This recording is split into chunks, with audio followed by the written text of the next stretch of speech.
Anak-anakku dimanapun kalian berada yang saya cintai, Bung Karno telah mewariskan falsafah keberpihakan dalam diri Pak Marhain, sosok yang mewakili jutaan petani, nelayan, dan buruh dan seluruh elemen rakyat lainnya yang mendambakan kecukupan sandang, pangan, tempat tinggal, pendidikan, dan penghidupan yang layak secara kemanusiaan. Inilah warisan dan tugas terpenting politik kita. Terlebih ketika kita menghadapi, sebenarnya ini hari-hari yang biasa setiap 5 tahun. Tapi ternyata saya sering berbicara pada diri saya, kok pemilu ini sepertinya kok selalu dijadikan ajang. Padahal regulasinya itu sudah mantap, sudah ngerti siapa yang mesti coblos gitu. Pemilu adalah alat bagi rakyat Indonesia untuk menyampaikan seluruh aspirasi politiknya. Dalam proses ini, terhadap siapapun yang akan menjadi pemimpin ke depan, haruslah dipertimbangkan dengan matang. Rakyat Indonesia yang saya cintai, ini saya bicara sebagai Presiden kelima Republik Indonesia. Jangan tergiur. Jangan hanya melihat sosoknya, tetapi pikiran dan hatinya harus menjadi satu.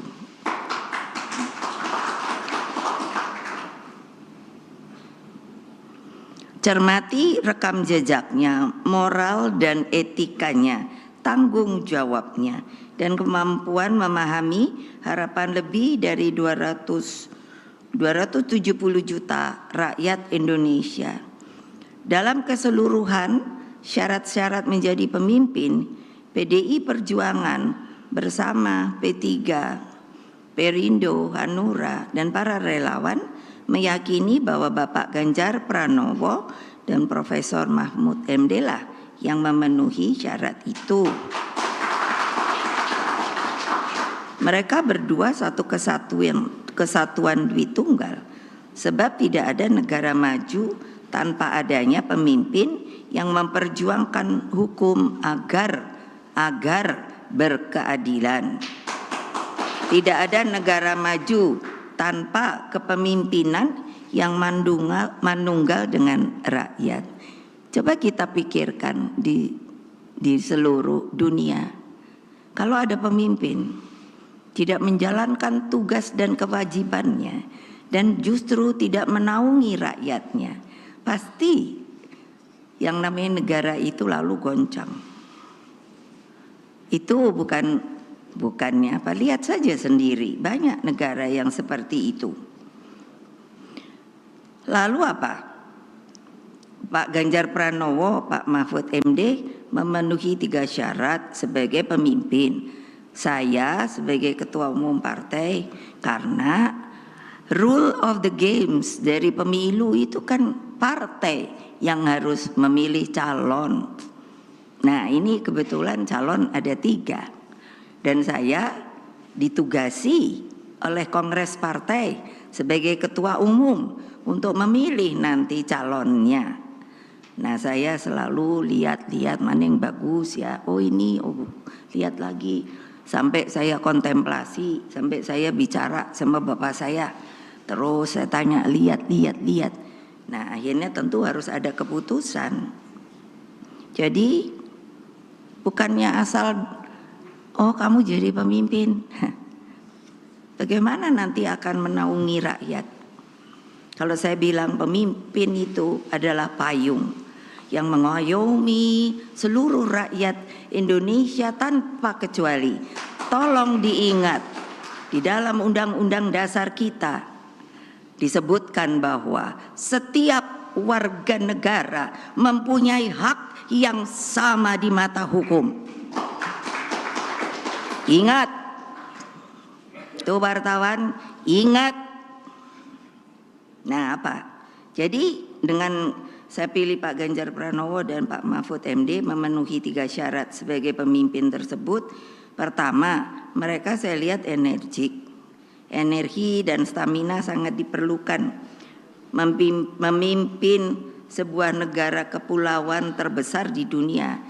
Waktu PDI, karena saya ditekan, ketika saya ingin membuat struktur itu menjadi tidak mengambang, karena hanya pada waktu itu hanya tingkat DPC itu hanya kabupaten, padahal di bawahnya ini seperti dibiarkan untuk namanya rakyat itu mengambang. Saya tanya kepada Mendagri, boleh apa tidak? Dilarang apa tidak? Tidak.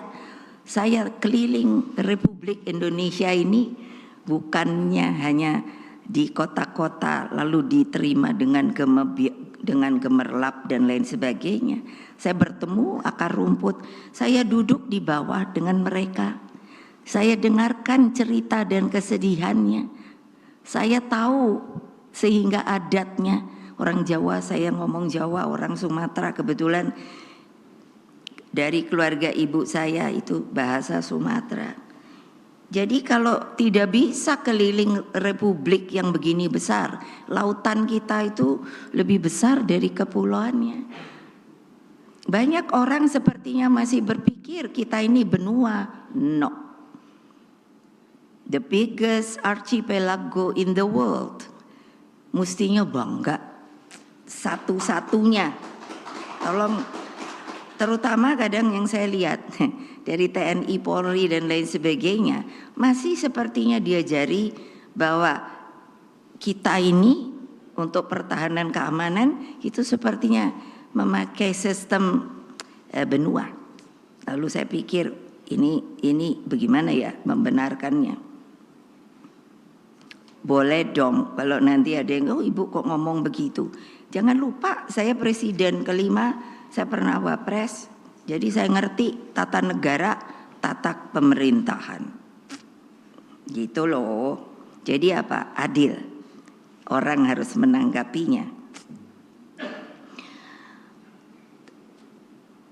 Capek loh kalau mesti bener keliling Indonesia sampai kampung-kampung gitu. Tapi enggak apa-apa. Saya senang aja. Kedua itu beliau cerdas.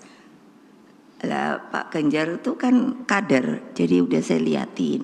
Semua kader saya nih saya liatin kok untuk kaderisasi. Memang harus gitu. Ada yang mengatakan katanya kenapa kok disebut kader? Ya emang kader, itu persoalan saya. PDI Perjuangan, saya enggak tahu lain partai.